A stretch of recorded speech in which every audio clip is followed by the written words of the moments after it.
ఓం గం గణపతయై నమః. ఓం నమః శివాయ. ఓం నమో నారాయణాయ. కార్తీక పురాణము 4వ అధ్యాయము 4వ రోజు పారాయణము. కార్తీక దీపారాధన మహిమ. ఈ విధంగా వశిష్ఠ మహాముని కార్తీక మాస వ్రత మహిమ వల్ల బ్రహ్మ రాక్షసులు ఆ జన్మల నుండి ఎలా విముక్తి పొందారో చెప్పుచుండగా జనకుడు, ఓ మహాతపస్వి, మీరు తెలియజేసే ఈ కార్తీక మాస గొప్పతనము వినే కొలది వినాలనిపిస్తుంది. ఎంత విన్నను తనివి తీరకున్నది. ఇంతటి మహత్తరమైన మాసంలో ముఖ్యంగా ఏమేమి విధులు పాటించవలయునో, ఎవరిని ఉద్దేశించి పూజ చేయవలయునో సవివరంగా తెలియజేయండి అని జనకుడు కోరగా, అప్పుడు వశిష్ఠుల వారు ఇట్లు చెప్పదొడంగిరి. ఓ జనక, కార్తీక మాసంలో సర్వ సత్కార్యములను చేయవచ్చును. అందులో దీపారాధన అతి ముఖ్యమైనది. కార్తీక దీపారాధన వలన మిక్కిలి పుణ్యఫలమును కూడా పొందవచ్చును. శివకేశవుల ప్రీత్యర్థము శివాలయమందు కాని, విష్ణు ఆలయమందు కాని దీపారాధన చేయవచ్చును. సూర్యాస్తమయం జరిగిన పిమ్మట సంధ్య చీకటి పడుతున్న సమయంలో శివకేశవుల సన్నిధిలో గాని, ప్రాకారమందు గాని ఎవరైతే దీపము వెలిగిస్తారో వారు సర్వ పాపములను పోగొట్టుకుని వైకుంఠ ప్రాప్తి నొందుదురు. కార్తీక మాసమందు హరిహరాదుల సన్నిధిలో చేసే దీపారాధన ఆవు నేతితో గాని, కొబ్బరి నూనెతో గాని, అవిసె నూనెతో గాని, విప్ప నూనెతో గాని, చివరకు ఏదీ దొరకనప్పుడు ఆముదముతోనైనా దీపమును వెలిగించి ఉంచవలెను. దీపారాధన ఏ నూనెతో చేసినను మిక్కిలి పుణ్యాత్ములుగాను భక్తిపరులుగాను అగుటయ్యేగాక సకల ఐశ్వర్యములను అనుభవించి శివ సాయుధ్యమును పొందెదరు. ఇందుకు ఒక ఇతిహాసము కూడా కలదు, తెలిపెదను శ్రద్ధగా విను. పూర్వము పాంచాల దేశమును పరిపాలించుచున్న మహారాజుకు సంతానం కలుగలేదు. సంతాన ప్రాప్తి కోసం తపిస్తూ యజ్ఞ యాగాదులు చేసి తుదకు విసుగు చెంది గోదావరి తీరమున నిష్ఠతో తపమాచరించుచుండగా అప్పుడు అచ్చటకు పిప్పలాదుడనే మునిపొంగవుడు విచ్చేశాడు. తపమాచరిస్తున్న పాంచాలరాజుని చూసి, ఓ పాంచాలరాజా, నీవెందుకు ఇంతలా తపమాచరించుచున్నావు? అసలు నీ కోరిక ఏమి అని ప్రశ్నించాడు పిప్పలాదుడు. అప్పుడా పాంచాలరాజు, ఓ ఋషిపుంగవా, నాకు అష్టైశ్వర్యములు, రాజ్యము, సంపదలు, కీర్తి ప్రతిష్టలు అన్నీ ఉన్నను నా వంశమును నిలబెట్టుటకు పుత్ర సంతానము మాత్రము కలుగలేదు. ఆ బాధతో కృంగి కృషించి ఈ తీర్థస్థానమున తపమాచరించుచున్నాను అని చెప్పెను. అంతటా మునిపుంగవుడు, ఓ రాజా, కార్తీక మాసమున శివ సన్నిధిని, శివదేవుని ప్రీతి కొరకు దీపారాధనము చేసిన ఎడల నీ కోరిక తప్పక నెరవేరగలదు అని చెప్పి అక్కడి నుండి వెడలిపోయెను. ఆ మాటలకు పాంచాలరాజు సంతోష మనస్కుడై వెంటనే తన రాజ్యానికి వెడలిపోయి పుత్ర సంతాన ప్రాప్తికై అతి భక్తితో శివాలయమునందు కార్తీక మాసము 1 రోజులు దీపారాధన చేయించి దాన ధర్మాలతో నియమానుసారముగా వ్రతము చేసి ఆ ప్రసాదములను ప్రజలకు పంచిపెట్టుచు విడువకుండా ఆ 1 రోజులు అటులనే చేసెను. ఆ పుణ్యకార్యముల వలన అతి కొద్ది కాలములోనే ఆ రాజు భార్య గర్భము దాల్చినది. క్రమముగా 9 మాసములు నిండినవి. ఆమె ఒక శుభముహూర్తాన ఒక కుమారుని కూడా కనెను. ఆ రాజు పుత్రోత్సాహముతో పొంగిపోయాడు. పుత్రోత్సాహముతో తన దేశమంతటా ఉత్సవములు జరిపించాడు. బ్రాహ్మణులకు దాన ధర్మములు చేశాడు. ఆ బాలునికి శత్రుజిత్తు అని నామకరణము కూడా చేయించి అమిత గారాభముతో పెంచుచుండిరి.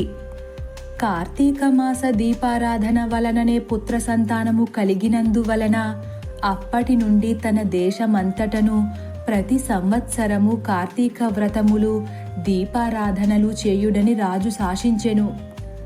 ఇటు పక్క రాకుమారుడు శత్రుజిత్తు దినదిన ప్రవర్ధమానుడగుచు సకల శాస్త్రములు చదివి ధనుర్విద్య, కత్తిసాము మొదలగునవన్నీ నేర్చుకొనెను. కాని యవ్వనము రాగానే దుష్టుల సహవాసము చేతను తల్లిదండ్రుల అతి గారాభము చేతను తన కంటికింపగు స్త్రీలను బలాత్కరించుచు ఎదిరించిన వారిని దండించుచు తన కామవాంఛ తీర్చుకొనుచుండెను. కాని ఆ తల్లిదండ్రులు మాత్రం తమకు పుట్టక పుట్టిన సంతానం అగుట వలన శత్రుజిత్తు ఏ తప్పు చేసినా చూసి చూడనట్లు విని విననట్లే ప్రవర్తించిరి. తల్లిదండ్రులే అలా ఉండేసరికి ఇక శత్రుజిత్తు దుర్మార్గములకు అడ్డు అదుపు లేకుండా పోయింది. ఆ రాజ్యంలో తన కార్యములకు అడ్డు చెప్పేవారందరినీ నరుకుదునని కత్తి పట్టుకుని ప్రజలను భయకంపితులను చేయుచుండెను. అటుల తిరుగుచుండగా ఒక దినమున ఒక బ్రాహ్మణ పడుచుని అప్రయత్నంగా చూసెను. ఆమె ఒక ఉత్తమ బ్రాహ్మణుని భార్య, మిగుల సౌందర్యవతి. ఆమె అందచందములను వర్ణించుట మన్మధునికైనను సఖ్యముగానంత అందాల రాశి. ఆ రూపవతిని చూసిన వెంటనే రాజకుమారుని మతి మందగించి కొయ్య బొమ్మవలె నిశ్చేష్టుడై కామవికారముతో ఆమెను సమీపించి తన కామవాంఛ తెలియజేసెను. ఆమె కూడా అతని సౌందర్యానికి మైమరచిపోయి కులము శీలము సిగ్గు విడిచి అతని చెయ్యి పట్టుకుని తన శయన మందిరానికి తీసుకొని పోయి భోగములనుభవించెను. ఆ రోజు నుంచి వారు ఒకరి మీద ఒకరు అమితముగా ప్రేమలో మునిగి తేలుతూ ప్రతిదినము అర్ధరాత్రి వేళ ఒక అజ్ఞాత స్థలములో కలుసుకొనుచు తమ కామవాంఛ తీర్చుకొనుచుండిరి. అలా కొంతకాలం బాగుగా గడచినది.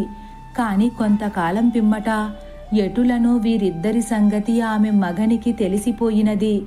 అతడు కోపోద్రిక్తుడై ఎటులనైనా వాళ్ళు ఇద్దరూ కలిసి ఉన్న ఆ అజ్ఞాత స్థలమును పసిగట్టి భార్యను రాజకుమారునిని ఒకేసారి చంపవలయునని నిశ్చయించుకున్నాడు.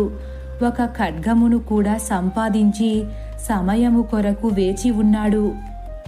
ఇలా ఉండగా కార్తీక శుద్ధ పౌర్ణమి రోజున ఆ ప్రేమికులు ఇరువురును శివాలయమున కలుసుకొనవలెనని నిర్ణయించుకొని ఎవరికి వారు రహస్య మార్గమున శివాలయమునకు బయలుదేరిరి.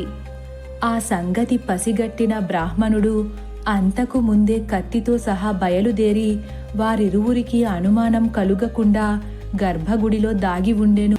అదే సమయమున ఆ కాముకులిద్దరును కూడా గుడిలో కలుసుకుని గాఢాలింగనమొనర్చుకొను సమయమున చీకటిగా ఉన్నది.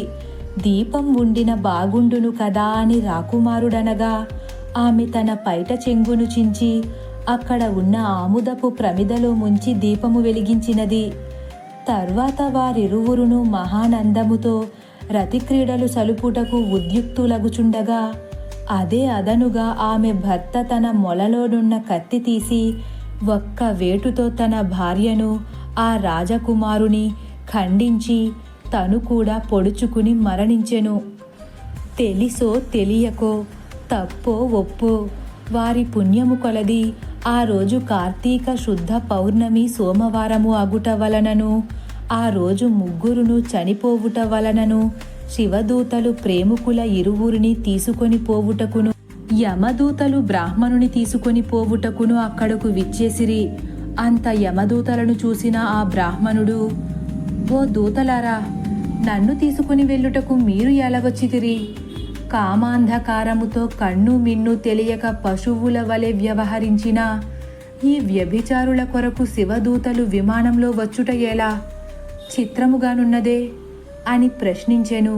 అంతటా ఆ యమకింకరులు, ఓ విప్రుడా, వారెంతటి నీచులైనను పరమ పవిత్రమైన ఈ కార్తీక పౌర్ణమి సోమవారపు దినమున తెలిసో తెలియకో శివాలయములో శివుని సన్నిధిని దీపం వెలిగించుట వలన అప్పటి వరకు వారు చేసిన పాపములన్నీ అగ్నిలో దహించుకుపోయిన దూది పింజవలె నశించిపోయినవి. కావున వారిని కైలాసమునకు తోడ్కొని పోవుటకు శివదూతలు వచ్చినారు అని చెప్పగా ఆ సంభాషణను అంతయు వినుచున్న రాజకుమారుడు, అలా ఎన్నటికిని జరగకూడదు. తప్పొప్పులు ఏమైనప్పటికీ మేము ముగ్గురును ఒకే సమయంలో ఒకే స్థలంలో మరణించాము కనుక ఆ ఫలము మా అందరికీ ప్రాప్తించవలసినదే అని తాము చేసిన ఆ దీపారాధన ఫలములో కొంత బ్రాహ్మణునకు దానము చేసెను. వెంటనే అతనిని కూడా పుష్పక విమానం ఎక్కించి శివదూతలు శివ సాన్నిధ్యమునకు చేర్చిరి. వింటివా రాజా, శివాలయములో దీపారాధన చేయడం వలన ఆ ప్రేమికులు చేసిన పాపములు పోవుటయేగాక కైలాస ప్రాప్తి కూడా కలిగెను. కాన కార్తీక మాసంలో నక్షత్రమాలయందు దీపముంచిన వారు జన్మరాహిత్యమొందుదురు. చతుర్థాధ్యాయము 4వ రోజు పారాయణము సమాప్తము.